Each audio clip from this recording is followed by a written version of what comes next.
যে ইসলাম কি এটা বলে যে তুমি এইভাবে মিথ্যা কথাগুলি বলো? এখন উনি যদি এটা করতে পারেন, তো মেয়র পদপ্রার্থী সিগারেট বিলাইছেন ভাই, সমস্যাটা কি? এই লোকটাকে আমি একসময় খুব স্মার্ট মনে করতাম, আমি এত হতাশ হয়েছি। এটা আসলে ইসলাম না, ইসলাম এইটা না। ওনারা যেটা মেয়র নির্বাচনের প্রার্থী সেলিম উদ্দিন জনগণের মধ্যে সিগারেট বিতরণ করছেন। সিগারেট তো একটি মাদক দ্রব্য আমরা যতদূর জানি, তাহলে একজন জামায়াত নেতা আসলে কিভাবে সেটি বিলি করেন, এমন প্রশ্ন জনগণের মনে উঠেছে। আপনার কাছে এর উত্তর জানতে চাই। শুনেন, জামাতে ইসলামে তাদের পার্টির নামের আগে জামাত লাগেছে, ইসলাম লাগেছে না? জি, এটা নিয়ে অনেক আগে বহুবার অনেক নেতারা বলছেন যে জামাত ইসলাম আসলে এটা মানে ইসলাম না, ইসলাম আর জামাত ইসলাম এক জিনিস না। ওনারা ইসলাম শব্দটা এখানে ব্যবহার করেন রাজনৈতিক কারণে।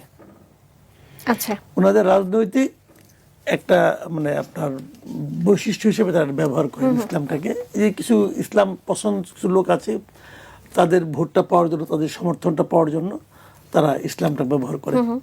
এটা আসলে ইসলাম না, ইসলাম এইটা না। ওনারা যেটা এখন ইসলামের বিবেচনা, আমি তো মনে করি সিগারেট যেটা বিলি করছেন, সিগারেট ইসলামের দৃষ্টিতে হারাম রে ভাই, এটা তো একটা নেশা, এটা তো আপনি বিলি করতে পারেন না, কিন্তু তারা যেটা করছেন। এই ধরনের সব বিরোধিতা ওদের মধ্যে অনেক। আমি একটা উদাহরণ দিয়ে বললাম, যে কথাটা আলোচনা করলাম আজকে আমরা এই দক্ষিণ প্লাজার অনুষ্ঠানটা, সেখানে জামাতের আমির যে বক্তৃতাটা দিয়েছেন, বক্তৃতাটা আপনি ফলো করলে দেখবেন, সেখানে উনি যুক্তরাষ্ট্রকে প্রশংসা করেছেন, ধন্যবাদ দিয়েছেন যে যুক্তরাষ্ট্র নাকি মধ্যপ্রাচ্যের যুদ্ধটা থামানোর ক্ষেত্রে উদ্যোগ নিয়েছে। যুক্তরাষ্ট্র যদি যুদ্ধ থামানোর উদ্যোগ নেয়, তো যুদ্ধটা লাগালো কে? 28শে ফেব্রুয়ারি যে প্রথম তেহরানে একটা স্কুলে, বাচ্চাদের স্কুলে যে বোমাটা ফেললোটা কে? এটা কি তেহরান নিজেই ফেলছে, ইরান নিজেই ফেলছে, নাকি যুক্তরাষ্ট্র? যুদ্ধটা তো শুরুই করলো যুক্তরাষ্ট্র। তো সেটার ব্যাপারে কি এই ডাক্তার শফিকুর রহমান একটা কথা বলেছেন?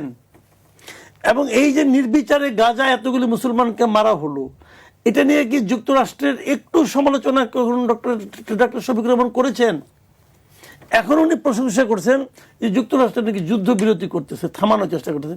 আরে যুক্তরাষ্ট্র তো ইরানের প্যাদানি খাইয়া বেজ্জতি হওয়ার ভয়ে, মানে কোন রকম মুখ রক্ষার জন্য সে যুদ্ধ বিরতির কথা বলতেছে। এই জন্য যদি তাকে প্রশংসা করতে হয়, এটা মানবিকতার মধ্যেও পড়ে না যুক্তরাষ্ট্রের এই কর্মকাণ্ডকে। এবং উনি যে ইসলামের কথা বলেন, ইসলামের যে দৃষ্টিভঙ্গি, সেই দৃষ্টিভঙ্গি ফলো করলেও তুমি যুক্তরাষ্ট্রকে সমর্থন করতে পারে না, প্রশংসা করতে পারে না। তাই যদি ওনার দলের লিডার, যদি শীর্ষ নেতা, এই লোকটাকে আমি একসময় খুব স্মার্ট মনে করতাম, আমি এত হতাশ হয়েছি ওই বক্তৃতাটা শোনার পর যে ইসলাম কি এটা বলে যে তুমি এইভাবে মিথ্যা কথাগুলি বলো? মিথ্যা কথা বলছে উনি। দিন যুক্তরাষ্ট্র কিসের ইনিশিয়েটিভ নিয়েছে? এই জন্য কি ধন্যবাদ পাওয়ার উপযুক্ত যুক্তরাষ্ট্র? উনি তো ধন্যবাদ দিয়ে আসলেন। এখন উনি যদি এটা করতে পারেন, তো মেয়র পদপ্রার্থী সিগারেট বিলাইছেন ভাই, সমস্যাটা কি? গাঞ্জা বিড়ালি, সমস্যাটা কি? উনি যদি জানেন যে সিগারেট বিড়ালের পরে আমি ইলেকশনে 2টা ভোট বেশি পাবো, ওরা তাই করবে। এটাকে ইসলাম সমর্থন করে কি করে না, নৈতিকতা সমর্থন করে কি করে না, এটা ওনার দেখার ব্যাপার না। ওনার দেখার ব্যাপার হলো আমার 2টা ভোট বাড়তি পাইতে হবে। এইগুলি ঠিক না। জি, আপনাকে আরো একটি প্রশ্ন করতে চাই।